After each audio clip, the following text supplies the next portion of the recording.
Kapag po tayo ay nagbabasa ng Bible, karaniwan pong nababanggit na tayo ay nakikibasa lamang. Kasi sa Old Testament, ito ay para sa mga Hudyo, sa mga Israelites. Maging sa New Testament. Especially kapag ito ay nakapangalan sa isang lugar o sa isang church. Katulad ng ang ating binasa, Philippians. It is a letter for the Church of Philippi.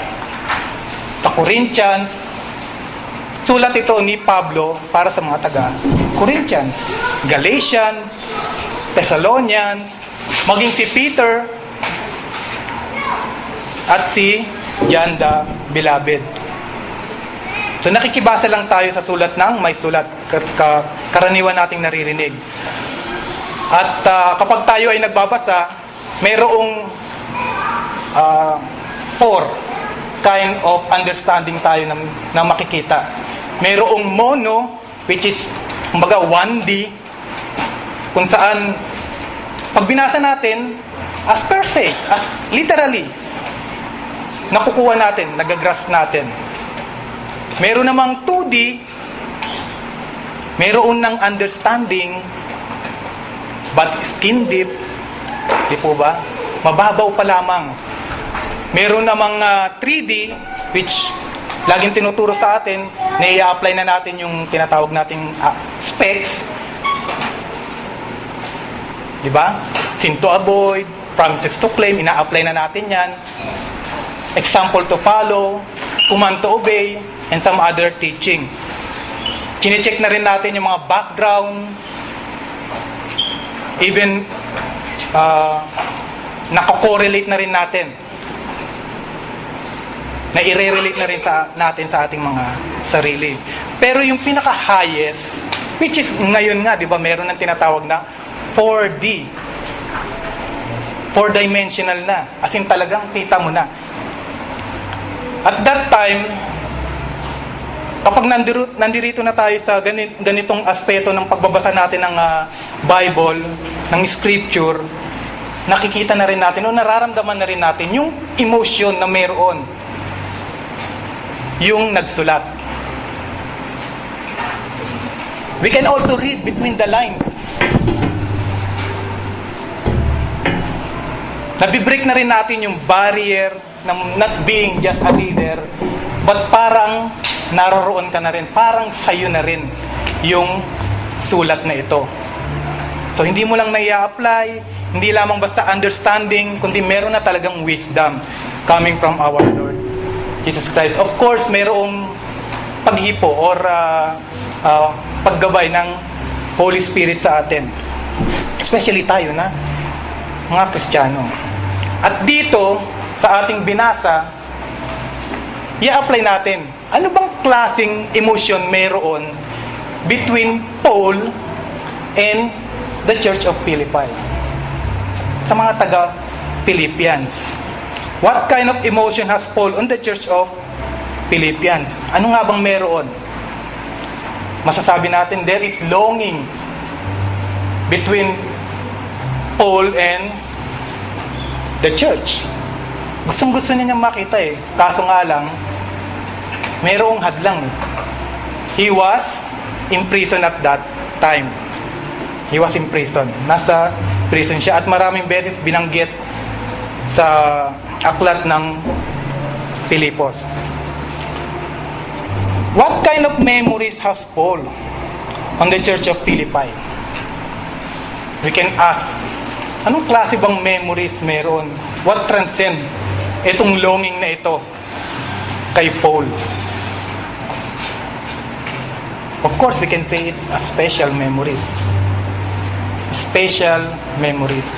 Ang memories daw po is, sabi sa quotation na nabasa ko, things end, but memories last forever. Totoo po ba? There are memories that will last forever. It will last forever. Especially kung ito ay special or precious. kung precious sa atin ang isang bagay, especially if it is a memory, napakahalaga po nito sa atin. Now, the question is, how do we make memories special? Or how we consider such a memory a special memory? So, meron tayong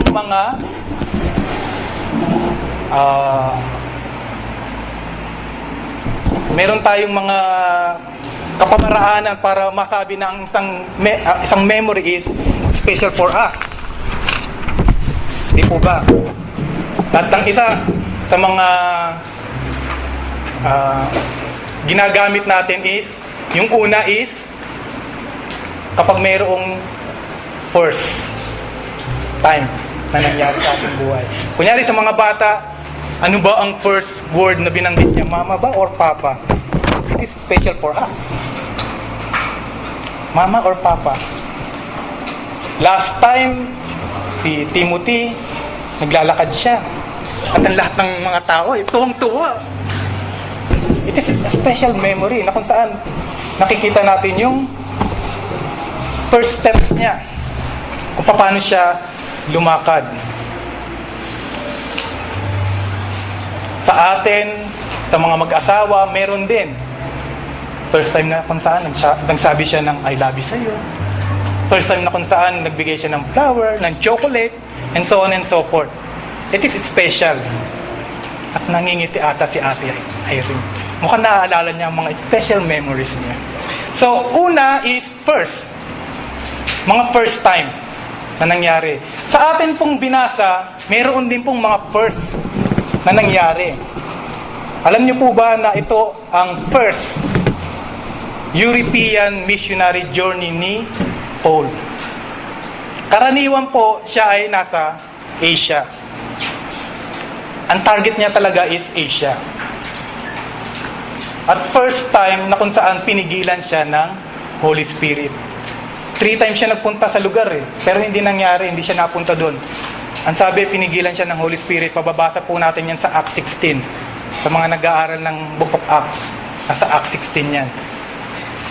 2 or 3 beses siyang pinigilan ng Holy Spirit sapagkat ang nais ng Holy Spirit is pumunta siya sa Philippi, which is sakop siya ng Macedonia at it is an European country.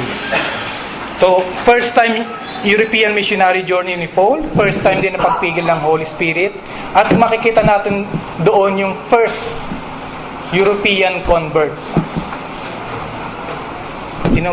Sino po iyon? Si Lydia. Hindi po yung runner, ha? Si Lydia na taga Philippi. At alam niyo po ba na ginamit ng ating Panginoon itong babae na ito para magsimula ng church sa tulong ni Lydia. He preached on a prayer meeting actually. Prayer meeting ng mga kababaihan. So doon nagsimula. So mahalaga sa atin, special memory sa atin kapag may mga unang kaganapan sa ating buhay. That is special. At ang pangalawa, I do believe kapag tayo ay may naramdamang kagalakan. There is joy. Diba? Nagiging tatak sa ating mga puso. Kapag ang isang pangyayari sa ating buhay ay ganun na lamang yung kagalakan na yung naramdaman. At dito sa atin binasa, maraming beses na kung saan binanggit yung salitang joy. Alam niyo po yung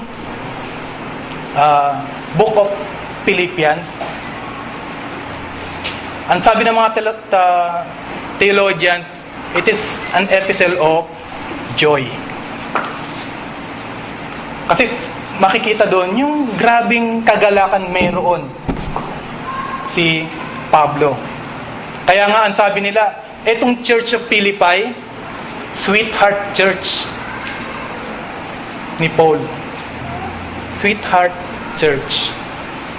Dito po, kung babasahin ninyo yung overview ng Philippians, wala po kayong mababasa na kung saan doctrinal,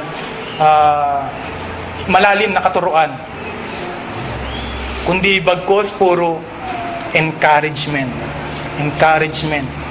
At mayroong konting beware, warning na binabanggit si Pablo. Now, ang nais ko ay kung ganun na lamang yung longing, ganun na lamang yung special memories o precious memories meron itong si Pablo sa taga-Philippians, tayo ba na taga-GCC, meron ba tayong mga precious memories sa isa't isa as a person or as a church? Meron nga ba? Marami. Dito, tatagpuan ng kabiyak. Back to back. Di ba? So marami tayong mga precious memories. At alam naman natin na yung mga precious memories, hindi lamang dahil nakaramdam tayo ng kagalakan. We consider yung mga masasakit din as special memories because it teaches us. Dito tayo kasi natututo. Ang sabi po ng isang songwriter, sabi ng isang kanta, precious memories, how they linger, how they ever flood my soul. In the stillness of the midnight, precious sacred scenes unfold. Yung precious memories po na meron tayo in times of troubles, ito po yung ating magiging sandata para to go on. Yung mga precious memories na ito. Apostle Paul, when he wrote the book of Philippians, was locked in a Roman prison. First time niya pong makulong in a Roman prison. While in that prison awaiting trial, he taught much of the believers of Philippi. The memories he had of these believers were indeed precious memory.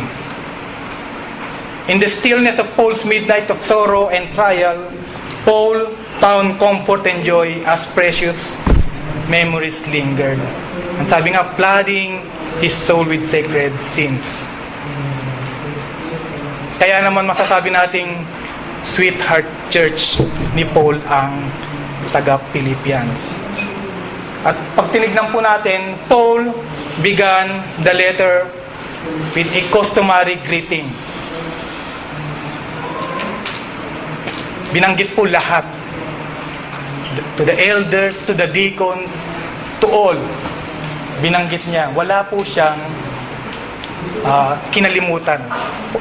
Lahat-lahat na yon sa lahat ng taga-Philippians. So, precious memories. Ito po ang title ng ating pag-aaralan. What can we learn about sa ating text? We can learn about building, developing, and proper relationship that will lead special memories. So, paano nga ba tayo na mga Kristiyano magkakaroon ng precious memories? Ang una po is, in His remembrance of them was with great appreciation. Makikita po natin yan sa verse 3. These believers were first of all in Paul's mind. Makikita po ninyo, hindi yung anong circumstansya meron si Paul, doon siya nakafocus. Hindi po. In his imprisonment, mas naaalala pa niya yung mga magagandang alaala meron siya sa Church of Philippi. So makikita natin how thoughtful he was of them. How thoughtful he was of them. Ang sabi po ng ibang mga theologians, ito po yung joy of recollection. The joy of recollection. Ang sabi po sa verse 3, in every remembrance. Every remembrance. Hindi lamang isang beses niyang naalala, kundi maraming beses. In every remembrance. It speaks of recollecting, being mindful, thinking of something or someone. The word every implies that he thought of them often. Totoo naman. Ito yung ini-imply ng word na every. Kaya nga, napakahalaga kapag tayo nagbabasa, word by word, binabasa natin, hindi natin kinakaligtaan. Kasi karaniwan, kapag tayo nagbasa, yung mga magaganda lamang, yung ating tinatandaan, katulad ng nabanggit sa 7, sa 6, he who began a good works will complete it. Diba? Pero yung iba, hindi na natin nabibigyan ng halaga. Dito, ang sabi, every remembrance. So, lagi niyang naaalala.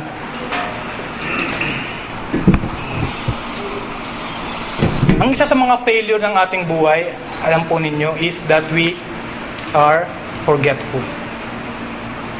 Lagi nababanggit yan sa ating mga pag-aaral, sa mga mensahe.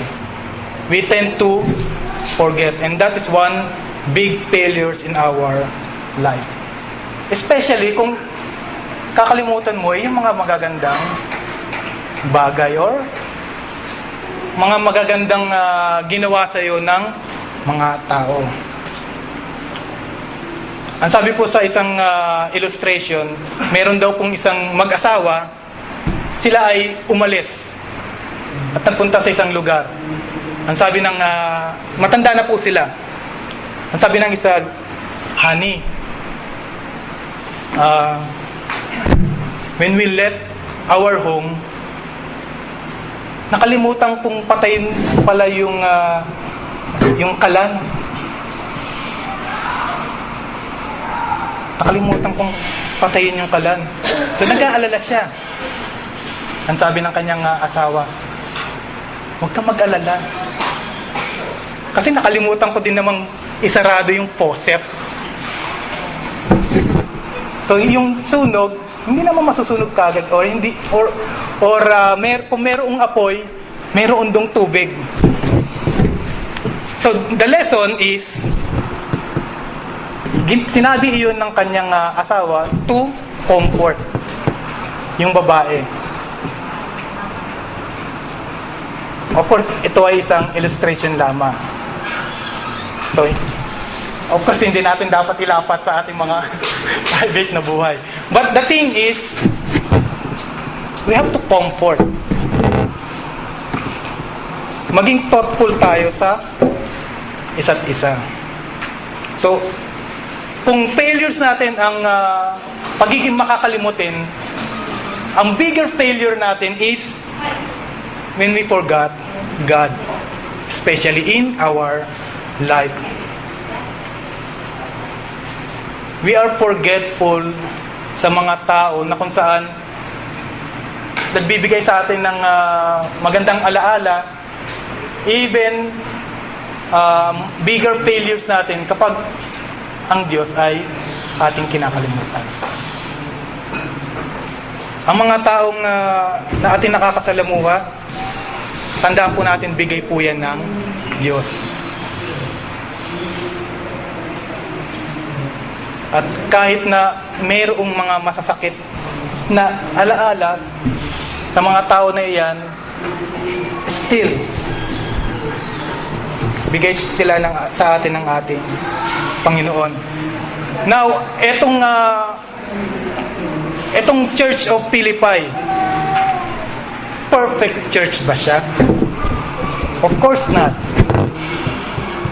Hindi po perfect church ang Church of Philippi. Kung babasahin po natin yung verse at chapter 4, mayroong pong binabanggit niyan diyan na disunity. Mayroong disunity between brethren din. Dalawang babae siya na nagkakaroon ng tampuhan, kumbaga. Pero ang sabi ni Paul, itong mga tampuhan na ito or itong mga di pagkakaunawaan, dapat maayos. Dapat na maayos. So, very thoughtful si Paul sa Church of Philippi. And makikita rin natin dito yung pagiging thankful din ni Paul sa kanila. How thankful he was for them. Each time that he thought of them, ang sabi po, he thanked God for them. Each time they came to his mind, his heart was filled with gratitude.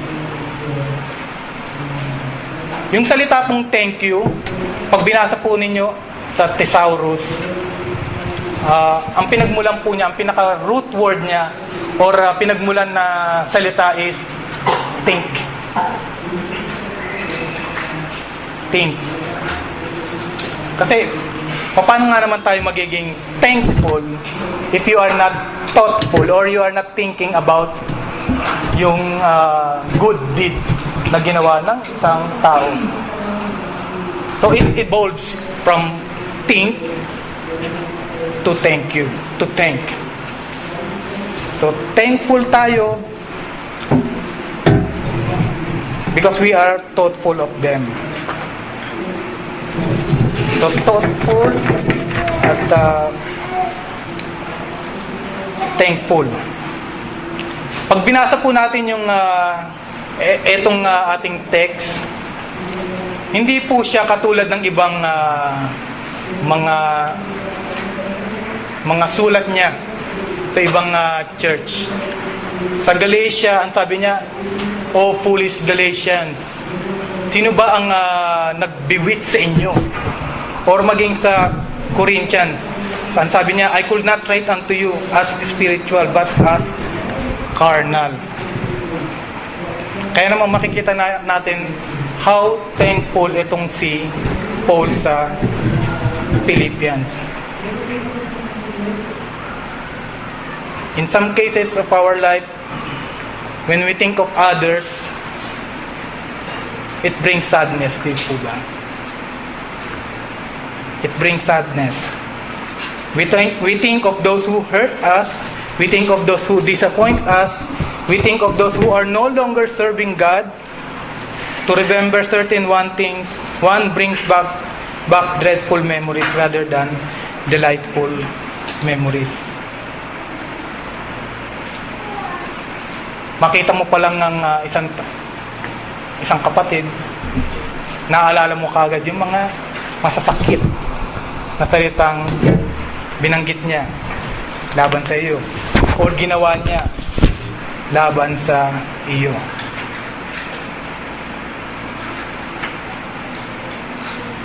But then again, ang sabi ko nga, it happens for a reason. For us to learn. For us to be strong. To take courage. May dahilan ang lahat.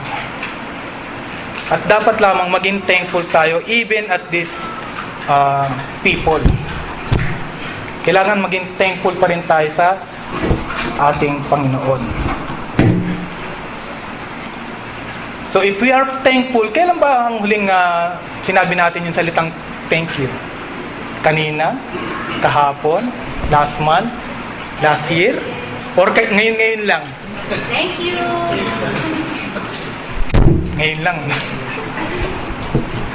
When was the last time you say thank you truly? Everyday. Mag-recollection tayo. Everyday. Or baka naman wala sa vocabulary natin ang salitang thank you. Wala ba sa vocabulary natin ang salitang thank you? Ang isang tunay na Kristiyano dapat thankful. Ang tinuturo sa atin, be grateful lagi. Especially sa ating Panginoon. Ang sabi po sa ating text, he who began a good works, lagi pong good works ang ginagawa sa atin ng ating Panginoon. He will complete it. Hanggang sa muling pagparito ng ating Panginoon. When was the last time you give thank you sa liderato ng church. Thank you po. Sa lahat ng mga nagtuturo. Thank you po. Thank you. Sa lahat ng tumutugtog. Kung saan na ibubulalas natin yung mataas na antas ng pagsamba natin sa ating Panginoon. Sa mga nagluluto. Sa mga Thank you po. Di po ba?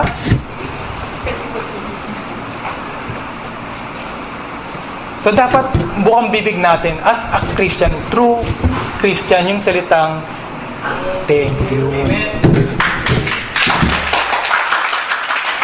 Thank you po.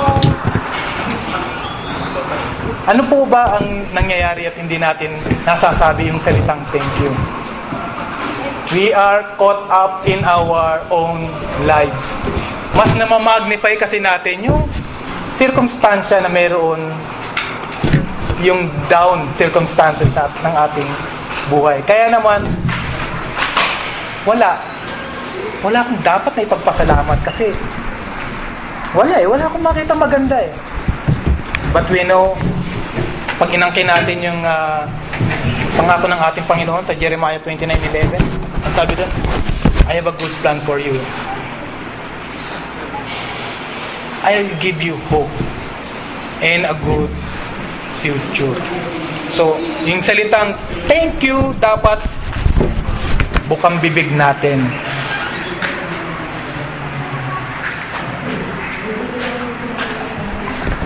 So, thank you. Maging bukang bibig natin. At though it is right to say or to give thanks, ang sabi po dito, true gratitude will leave thanks. There are some that we should write, thank you. There are some we should call, thank you. There are some that we should show our appreciation. Yung pagiging thankful. Kung minsan kasi, di ba, ang sabi nga, tayo ay Kristiyano sa nguso, pero hindi Kristiyano sa puso. Yes, maaaring ngayon, nabanggit nyo nga yung thank you. Pero is it coming from your heart? From the bottom of your heart? Dapat, we really mean it. When we say, thank you, kapatid. Tunay ngang ginagamit ka ni Lord for me to bless. And I believe each and every one of us, ginagamit ng ating Panginoon to bless us. So merong joy of recollection. And then there is also joy of appreciation. Ito po yung laging naaalala ni Paul sa mga taga-Philippians. Also, in his request for them, there is great admiration. May admiration siyang nakikita sa mga taga-Philippians. Paul not only had them in his mind, he also had them in his prayers. Whenever he thought of them, he not only lifted his heart in praise, he also lifted his heart in prayer. Lagi po nababanggit sa ating mga pag-aaral how precious, how important prayer in our Christian life. Ang sabi nga, ito yung backbone. Without backbone, hindi ka makakatayo. Prayer is like breath. Na kung saan, kung hindi ka makakahinga, paktay. Hindi po ba?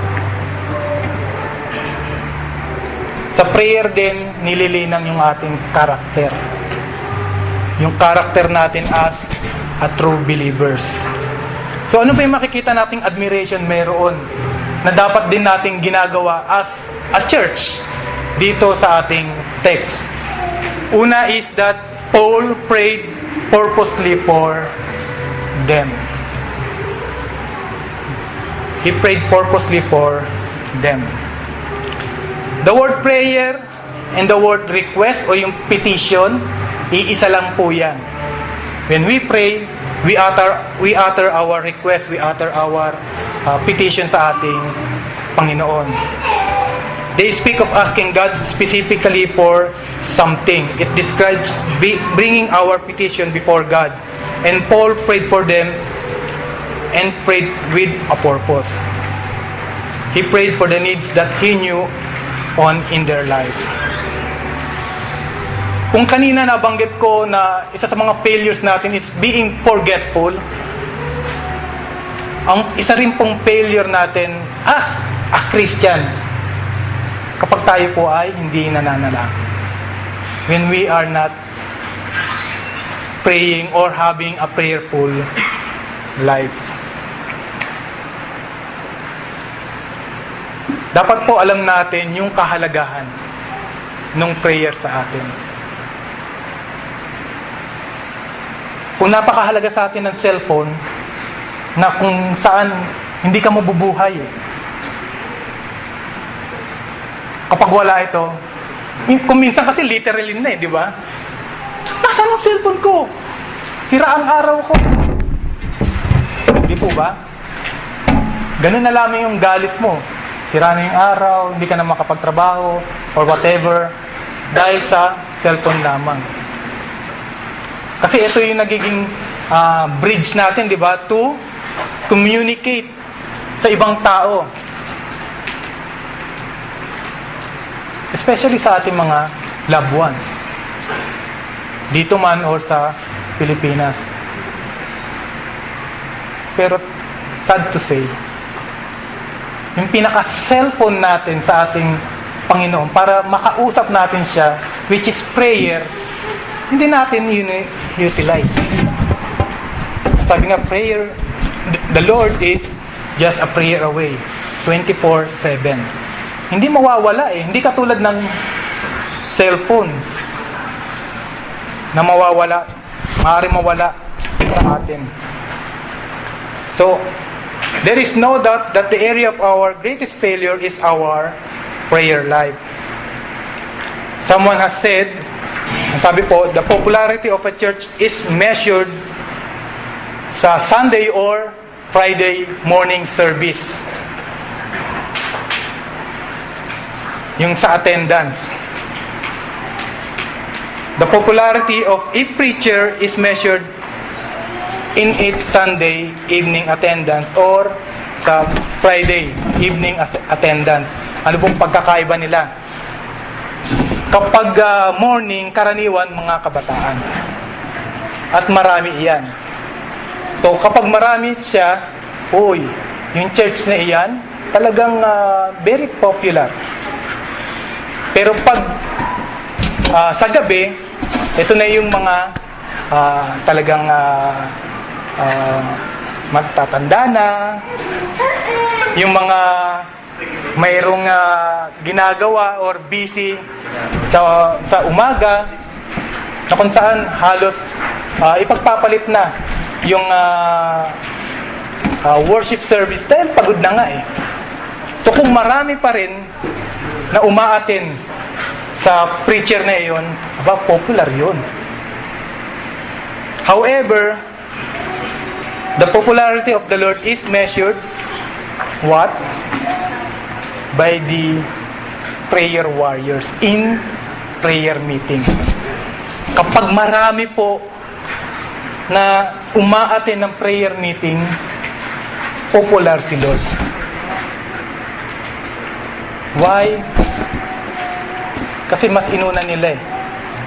Inuuna natin na makaniig, makausap ang ating Panginoon at that very moment.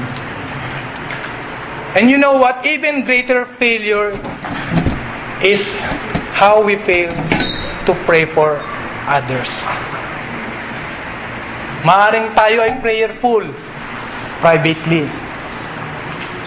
At yung mga request lamang natin, yung mga hinihingi natin. Lahat ng needs, need mo lamang or needs ng pamilya mo. Ganun na lamang nga kaya napaka-importante ng prayer meeting sapagkat dito mayroon tayong group prayer. sa atin, sa setup natin, dalawa or tatlo, kung minsan, pag marami, at naipapanalangin yung sa church, yung sa ating bansang Pilipinas, sa yung mga prayer requests, saka na lamang yung mga request natin pansarili. Maging yung ka-partner mo sa prayer. You are asking, ano bang prayer request mo, Kuya Len? Kunyaring siya ang kapartner ko. Kuya Alex, ano ba yung prayer request mo? Or maging nga si Ate Rox kapag siya ay naka-online. Maging ang kanyang prayer request na babanggit. So napakahalaga po na tayo ay nagiging mapanalangin.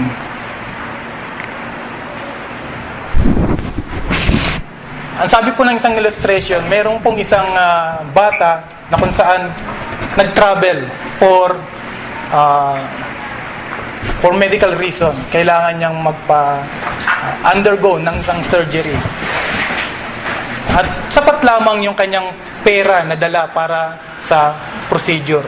Kaya naman yung kanyang mga magulang ay naiwan. Pagpunta niya sa hospital, naroroon yung isang very compassionate nurse. Kung ano man yung pangangailangan niya, ibinigay. Kung ano man yung mga dapat na sabihin, sinabi ng nurse.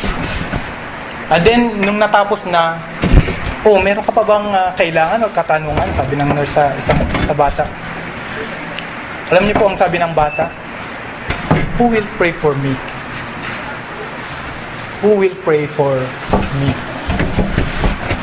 Sa mga kapatiran, which is in the medical field, dapat hindi lamang tayo compassionate in words. Dapat maging compassionate din tayo sa spiritual needs ng mga pasyente natin. Of course, I always read sa mga FB shout out. Very toxic. Ano ba naman itong rude patient na ito? But then again, hindi po siya dahilan para hindi tayo maging prayerful sa tao na yun. Maaaring meron siyang pinagdaraanan. Napapagod ka, yes, pero mas malaki yung minsan talagang problema nila. Meron na siyang health na problema, maaaring yung bulsa niya, meron din problema. So, be compassionate and pray also. Hindi siya madaling gawin. At natatawa na lang ang mga nurses natin dito. But, again, hindi pa huli ang lahat at dapat na gawin. So, he prayed purposely for them and also he prayed particularly for them. Karaniwan, kapag tayo po ay nagpipray, ang turo po sa atin is to pray specifically.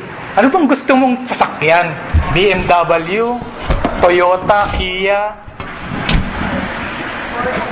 Porsche, Carrera, GT.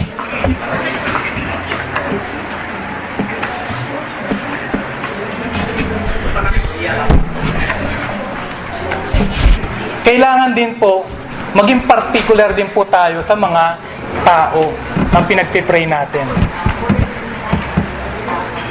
So, particular din tayo sa mga tao. Lord, kailangan po ni Kuya ng ganito ng increase sapagkat mayroon po siyang mga pangangailangan or sa mga prayer requests. Maging particular din po tayo. Kaya nga kung meron tayong mga prayer requests, huwag po tayo mahiya din na isulat yung ating mga pangalan. Kung minsan, sulat ito ni kaya tinitignan na lang eh. Parang iisang sulat lang yung mga prayer requests Iisang sulat, so isang tao lang ito. Tsaka puro general lang Huwag din po tayong mahihiya na isulat yung ating mga requests. Kasi if we are praying specifically, we should pray also specifically sa mga particular na tao. At ito yung ginawa ni Paul. Ang sabi niya, for you all. Maaaring dito sa text natin, ang sinulat niya ay for you all. Kasi nga naman, pag sinulat pa yan, baka mapuno. Pero I do believe, na sa kanyang prayer, binabanggit niya si Bill, si Joe, si Karen, si Heidi. Kung ano man yung nakikita niya na pangangailangan meron. Yung, ayan, Irene daw, Irene.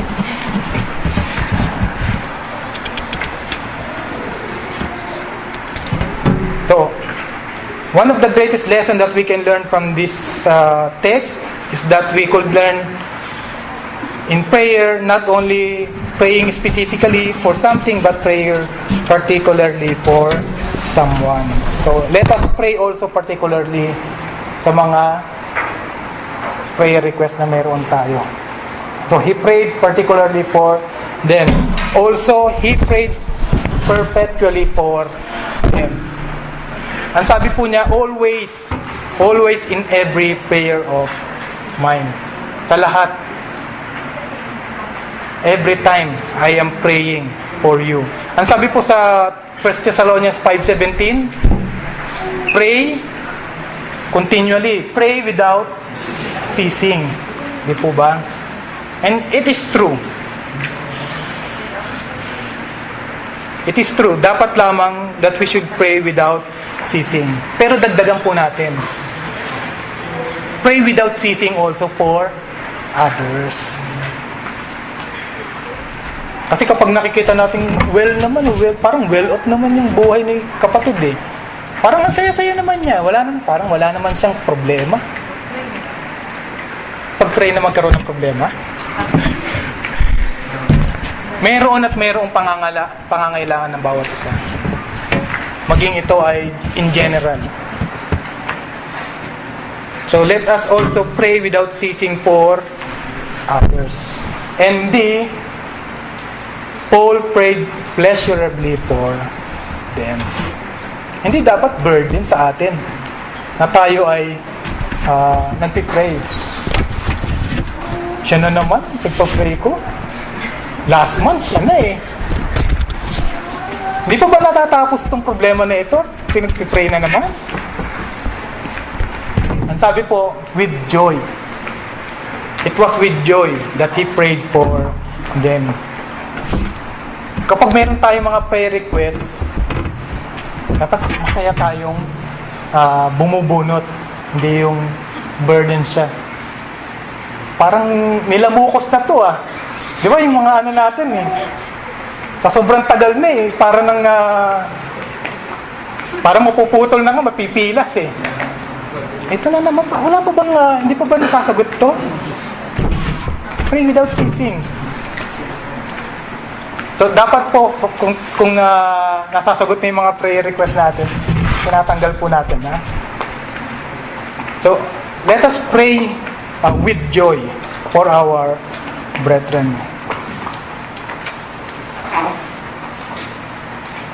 At he was praying sapagkat napakaganda ng mga ginagawa ng mga kapatid. Sinabi po sa verse 5, in preaching the word, the gospel.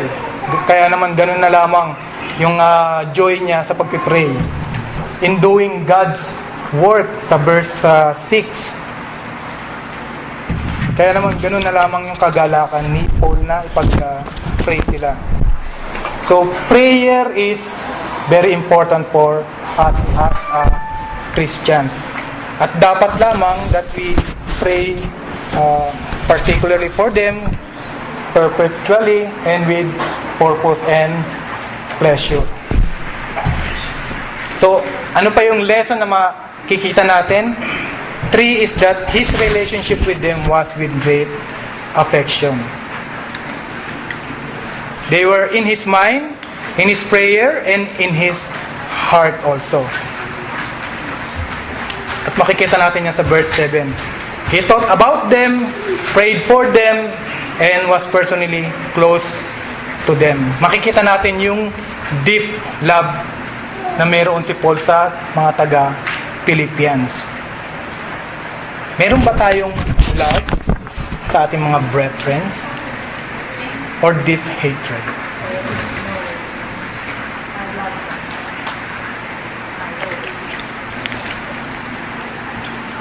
Katulad ni Paul, dapat lamang pag-ibig. Dapat meron tayong pag-ibig sa ating mga brethren. And, ang sabi nga, to others. Ito yung joy of affection na meron ang isang Kristiyano. At ang sabi po sa verse 7, mababanggit yan sa verse 7, makikita po natin yung love na meron si Paul sa mga taga-Philippians. Paul had felt and experienced their love while he was in prison, and all through his ministry of spreading and sharing the gospel. Kasi nabanggit po sa 7 and 8, in defense, di ba? Kasama niya. Sa pagpapahayag ng salita ng Diyos, kasama niya ang mga taga-Philippians. In spreading and in sharing the gospel, siya po ay kasama niya. Kaya naman ganun na lamang yung pag-ibig na meron si Paul sa mga taga-Philippians. At ang sabi po doon, deep, hindi lamang basta yung affection na meron itong si Paul. Hindi lamang basta nararamdaman, pinaparamdam din through these letters.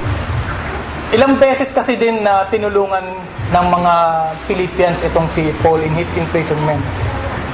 One time or two times silang nagpadala. Maybe it's financial. Kung ano mong pangangailangan meron si Paul. Kasi nga, nasa prison siya. At dapat tayo rin, as a church, kung may pangangailangan ng isang kapatiran, open arms din po tayo. Sapagkat we don't know what kung ano man pinagdaraanan ng kapatid. At sa pamamagitan ng pagtulong natin, na ipapakita natin yung pag-ibig natin sa kanila. Lagi pong nababanggit sa Bible yung greatest commandment ng ating Panginoon, which is love the Lord your God with all your heart, with all your soul, with all your might, and then love your neighbor as yourselves. At ang sabi ng ating Panginoon bago siya umakyat sa langit, I'm giving you a new command. A new command. Love one another. Love one another. Why? Sapagkat sa pamamagitan nito, may papakita natin yung genuine conversion natin. If we love one another. Do we love one another? And again, huwag lamang sa salita. Dapat lagi din sa gawa. Love one another. It is an evidence of our genuine conversion if we love one another. Ang sabi po ng isang quotation, love has eyes that see human needs. Love has ears that hear human needs. Love has feet that run to meet human needs. Love has hands that minister to human needs.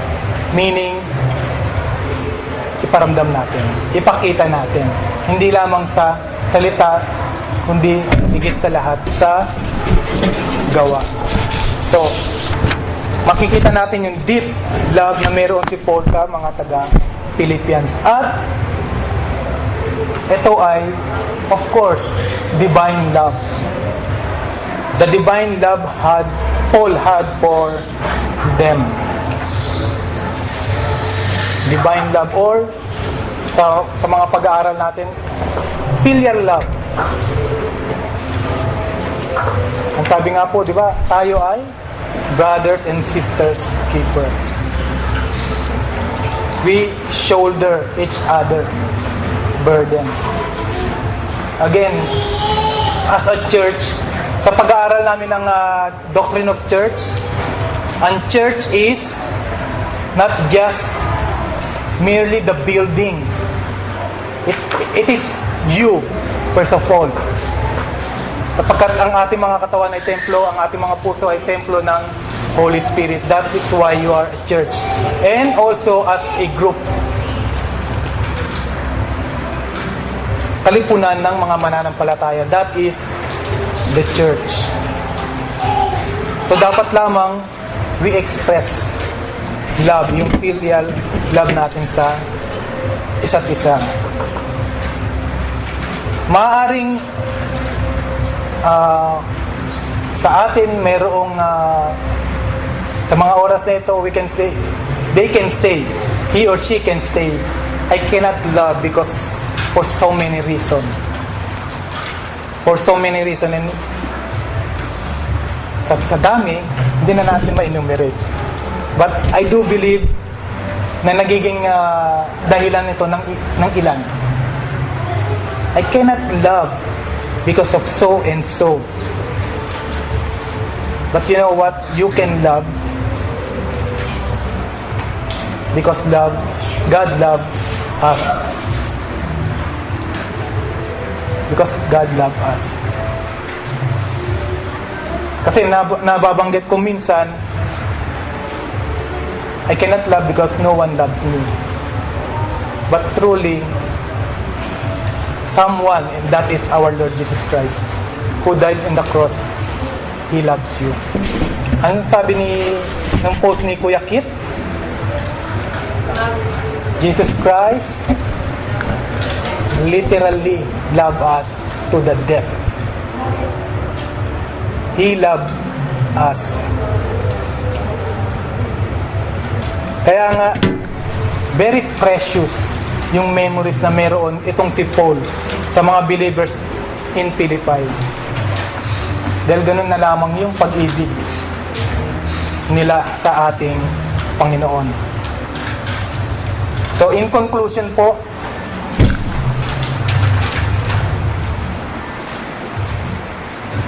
one, his remembrance of them was with great appreciation. His request for them was with great admiration. His relationship with them was with great affection. Now, the challenge to us, sa example na meron na ibinigay sa atin si Paul, may we always be thinking of others. When we think of others, meron tayong joy of appreciation na tinatawag. Na-appreciate natin yung mga ginawa or ginagawa ng mga kapatid. May we always be praying for others. Let us pray for one another. Ang prayer po, hindi lamang po sa mga leaders, sa mga nasa ministry. It is for every one of us. And may we always be praying for others. And the third one is, may we always be loving to others. Let us always be loving to others. Even if they are unlovable. Ang sabi naman ni Lord, di po ba? Love your enemies. Extreme? Yes. But it is doable.